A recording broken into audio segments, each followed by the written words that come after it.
نحمده ونصلي ونسلم على حبيبه الكريم أما بعد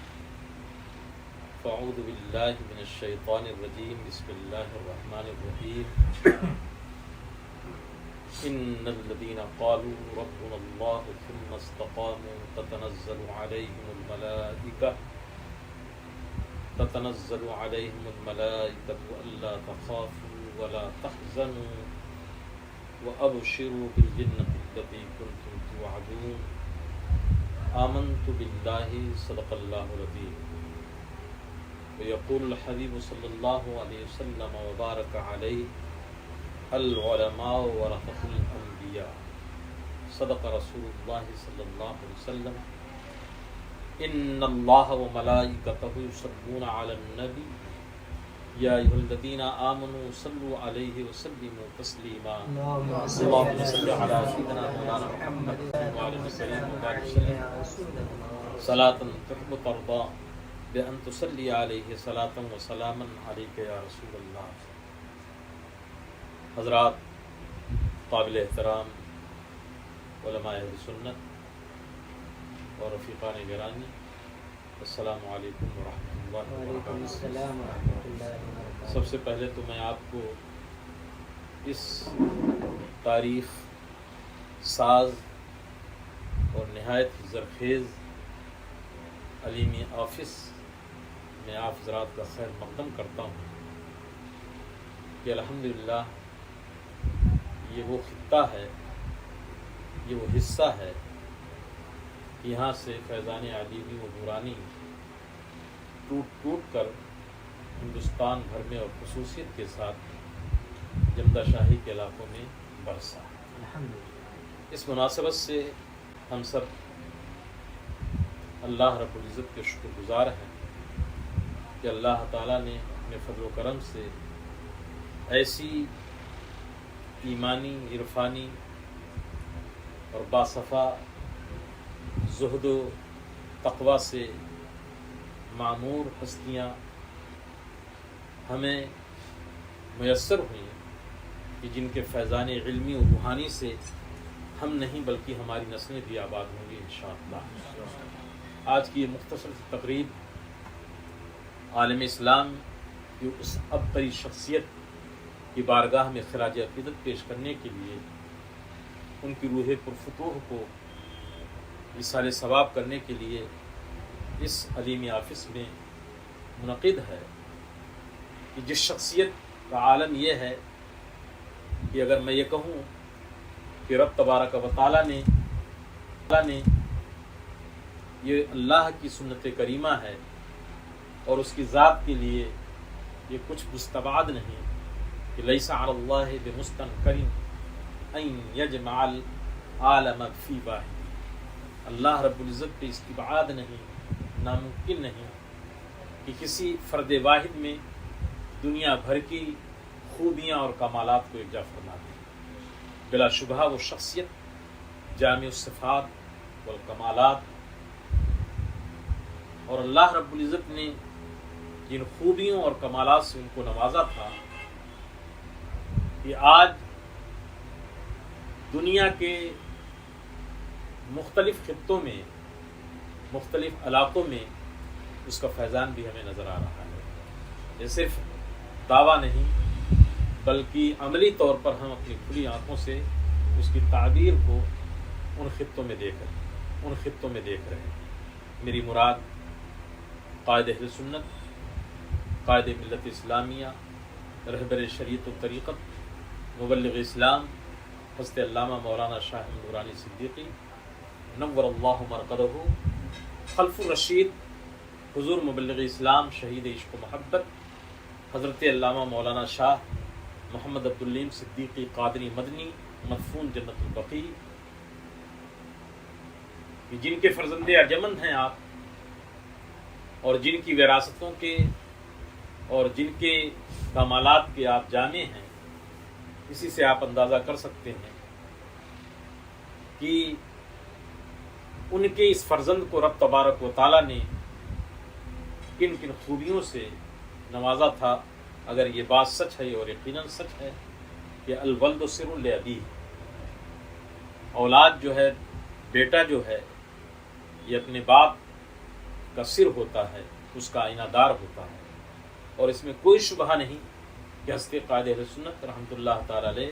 اپنے والد بزرگوار حضور مبلغ اسلام کے آئینہ دار اور ان کے کمالات اور ان کی خوبیوں کے جامع اور جلوے عتم مظہر کمال تھے۔ اگر بحر و بر کی وسعتوں میں آپ چلے جائیں تو حضرت مبلغ اسلام اور ان کے فرزند ارجمند قائد اہل سنت رحمۃ اللہ تعالی علیہ کے ان تمام علمی، روحانی، تبلیغی، دعوتی کارناموں کو دیکھ کر کے آپ حیران اور دنگ رہ جائیں گے۔ یہ اہل سنت و جماعت آج سے نہیں بلکہ اس کا اعتراف خود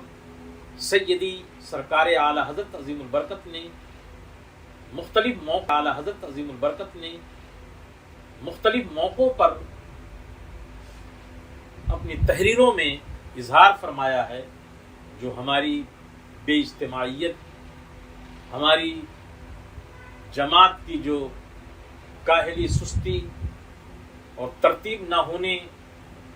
کی جو بربادی، اعلی حضرت عظیم البرکت نے اس کو خود تحریر فرمایا ہے۔ اتحاد اور انجمن نام کی کوئی چیز نہیں۔ ایسے دور میں حضور مبلغ اسلام مولانا شاہ عبدالعلیم میٹھی رحمۃ اللہ تعالی علیہ نے ہزاروں انجمنوں، ہزاروں تنظیموں، ہزاروں جماعتوں کا تنہا کام کیا اور اس خوبی سے کام کیا کہ سبحان اللہ آپ کے دست حق پرست پر 70,000 سے زیادہ غیر مسلم مشرف با اسلام، عمر زیادہ نہ بقی میں آپ مدفون ہوئے، اور اس خوبی کے ساتھ کہ ہر سال رمضان شریف کے بعد وہ باہر نکل جاتے ہیں اور رجب میں، شعبان میں عموماً مدینہ پہنچ جاتے، رمضان وہیں گزارتے، پھر عید کے بعد کراچی ہوں اور پہلے انڈیا میرٹھ ہوں، پھر دورے پہ نکل جاتے۔ تقریباً مسلسل 40 سال تک حضرت مبلغ اسلام نے جد و جہد فرمائی۔ میں نے خود اپنے بزرگوں سے بارہا یہ سنا اور یہ سند معتبر ہے کہ یہاں رہ کر کے کچھ انتظام ہو جاتا زیادہ راہ کا اس زمانے کے اعتبار سے تو حضرت پابرکاب ہو جاتی۔ خود میں نے حضرت سینٹ شد سنا کہ ایک مرتبہ وہ حضرت یوگنڈا کے علاقوں میں تھے، مشرقی افریقہ کا یہ ملک ہے، اور وہاں کے تبلیغی دورے پہ تھے، اور حضرت صرف شہروں میں نہیں، متمدن علاقوں میں نہیں، بلکہ گاؤں میں، جنگلوں میں اور غیر آباد مختصر آبادیوں میں جہاں نہایت ہی غیر متمدن قسم کے لوگ کی کپڑا پہننے کا بھی شعور نہیں، وہاں بھی جاتے۔ تو آپ نے یہاں خط بھیجا، ٹرانکال کیا کہ بیٹا شمس الحق کچھ کپڑوں کی ضرورت ہے۔ تو علیمی صاحب نے بہت کچھ کپڑا، کچھ آپ اور کچھ میمن برادری کے لوگ تھے حضرت کے مریدین، ایک جو ہے پارسل بہت بڑا روانہ فرمایا۔ فرماتے ہیں حضرت کہ جب کپڑا پہنچا اور حضرت نے وہاں یوگنڈا میں تقسیم کرنا شروع کیا تو پائجامہ جو ہے وہ سر پہ اور کرتا اوپر کا جو لبادہ ہے وہ پیر کی طرف پہننے لگے۔ اس قدر غیر متمدن اور ایسے غیر متمدن علاقوں میں حضرت نے یہ سارا کام کیا، اور بعض علاقوں میں حضرت کا حال یہ تھا کہ آج تو ہمارا اور آپ کا جو سفر ہوتا ہے وہ جدا گانا ہے۔ پہلے ایئر کا ٹکٹ آتا ہے، ویزا ہوتا ہے، دعوت نامے آتے ہیں، انتظامات ہوتے ہیں، شہر آباد ہوتا ہے، مدرسوں کا انتظام ہوتا ہے، ٹرسٹیان پورا انتظام کرتے ہیں، ساری چیزیں فیسلٹی ہوتی ہیں، پھر ہم جاتے ہیں اور کچھ کام کرتے ہیں۔ یہ بھی جو کام کریں اللہ کا شکر ہے۔ وہ دور ایسا تھا کہ حضرت نہ کوئی دعوت نامہ ہے، نہ کوئی پہچان ہے، نہ کوئی تعلق ہے، نہ کوئی علاقہ ہے۔ حضرت رحمۃ اللہ تعالی علیہ ایسے علاقوں میں چلے جاتے اور شپ سے اتر کر کے وہاں تبلیغ کرتے، مہینہ ڈیڑھ 2 مہینہ میں اس داستان کو اس لیے دہرا دے رہا ہوں کہ آج کی نسلیں ہماری بھولتی جا رہی ہیں۔ تو حضرت پھر اس سی پورٹ سے دوسری سی پورٹ کے لیے تیار ہو جاتے، تو جب جاتے تو کیپٹن کہتے یہ کہ کون سا انسان ہے جب یہ کسی پورٹ پہ اترتا ہے، سی پورٹ پہ اترتا ہے تو تنہا اترتا ہے، لیکن جب یہ واپس جاتا ہے تو وداع کہنے کے لیے سینکڑوں اور ہزاروں کی تعداد میں بلکتے اور روتے ہوئے اس کو وداع کرتے ہیں، کون سا انسان ہے؟ یہ آپ کی دائیانہ اور آپ کی یہ اخلاص کی وہ تسخیری قوت تھی کہ ایک جہان کو حضرت مبلغ اسلام رحمۃ اللہ تعالی علیہ نے آباد فرمایا، زندگی بھر کرتے رہے۔ بات یہ میں کر رہا تھا کہ حضرت جب اخیر میں بیمار ہو گئے تو فرمایا علی میں خستہ جاں تنگ آ گیا ہے درد ہجراں سے، الہی کب وہ دن آئے کہ مہمان ہوں، الہی کب وہ دن آئے کہ مہمان ہوں۔ حضرت خلیفہ اعلیٰ حضرت قطب مدینہ فرماتے ہیں بیمار سخت ہوئے اور جب بالکل جاں بلب ہوئے تو کہا کہ میری چارپائی کو دارالسلام سے بارگاہ نبی میں لے جایا جائے۔ چنانچہ آپ کی چارپائی کو بارگاہ رسول میں لایا گیا۔ جیسے ہی محراب نبوی کے قریب پہنچے ایک لمحہ ایک روشنی پھوٹی اور آپ کی روح مبارک گنبد خضرا سے ٹکراتے ہوئے آپ نے اپنی جان کو جان آفرین کے سپرد کیا۔ قریب ہی حضرت خلیفہ اعلیٰ حضرت قطب مدینہ نے کہا کہ مولانا عبدالعلیم صدیقی آپ کو مبارک ہو کہ آپ پڑھتے تھے کہ علی میں خستہ جاں تنگ آ گیا ہے درد ہجراں سے، الہی کب وہ دن آئے کہ مہمان محمد ہو، ہمیشہ ہمیش کے لیے بارگاہ رسول کی مہمانی آپ کو مبارک ہو۔ انہی کے فرزند ارجمند، انہی کے خلف الرشید حضرت قائد سنت رحمۃ اللہ تعالی نے یہ میں علی وجہ البصیرہ علی وجہ الشہادہ کہہ سکتا ہوں کہ اپنے والد بزرگوار کے مشن کو نہ صرف زندہ رکھا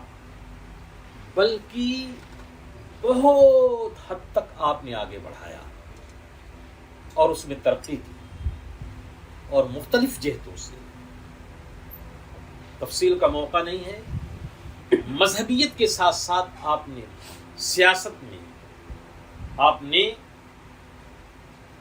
سیاست کے میدان میں بھی، کیونکہ جس دین میں سیاست نہ ہو وہ چنگیزی ہو جایا کرتا ہے، دین آپ نے اس کو پہچانا تھا، آپ نے اس کو خلفائے راشدین کی زندگی سے اخذ کیا تھا، آپ نے بھرپور کردار ادا کیا اور ایک صدی تحریک چلتی رہی ختم نبوت قادیانیوں کے فتنے کو کچلنے کے لیے ہر دور میں، اور ایک تحریک 1955 میں جو چلی، گولیوں سے علماء اہل سنت کے سینوں کو چھلنی کر دیا گیا، سینکڑوں علماء شہید ہوئے اور اللہ کے پیارے ہوئے اور بہت سارے لوگوں کو پھانسیاں دی گئی، جیل میں سینکڑوں سال رہے۔ یہ تحریک چلتی رہی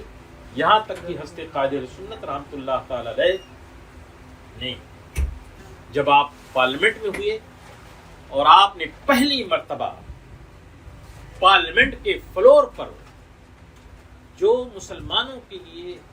اس دور کا سب سے موذی، سب سے خطرناک فتنہ قادیانیت کا، مرزائیت کا تھا، اتنے شد و مت اور قوت کے ساتھ، اور یہ ان کو حق بھی پہنچتا تھا، اس لیے کہ ان کی رگوں میں جد کریم نے اپنے عہد میں مسیلمۃ الکذاب کو تہہ دیگ کیا، نیست و نابود کیا۔ انہی کے روحانی فرزند حضرت قائد سنت رحمۃ اللہ تعالی نے اپنے عہد اور اپنے دور میں اس عہد اور اس دور کا سب سے بڑا فتنہ مسیلمۃ القادیان کا تھا، اور آپ نے بالکل اس کو روند کے رکھ دیا۔ یہ ہزاروں مدارس، ہزاروں مساجد، یورپ، امریکہ، ایشیا، سنگاپور وغیرہ وغیرہ دنیا کے مختلف خطوں میں جو ان کے نمایاں کارنامے ہیں وہ اپنی جگہ پہ ہیں۔ مان لیجئے ایک لمحے کے لیے کہ اگر قائد سنت مولانا شاہ احمد نورانی صدیقی رحمۃ اللہ تعالی علیہ کے دینی خدمات میں اور کوئی چیز نہ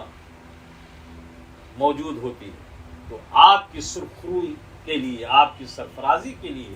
آپ کا یہی کارنامہ سب سے بڑا زرعی تاج تھا جو آپ نے قادیانیوں کو غیر مسلم اقلیت قرار دیا۔ قائد اہل سنت زہد و ورع، تقوی و طہارت، اخلاق، محبت رسول کے ایسے وہ مہکتے ہوئے پھول تھے کہ ان کے پاس جو بیٹھتا تھا وہ بھی مہکنے لگتا تھا، اور جس محبت میں، جس ترنگ میں وہ بارگاہ رسول میں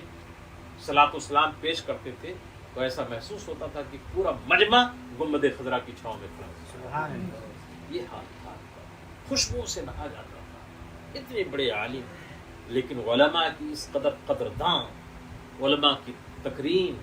ان کا اعزاز اس قدر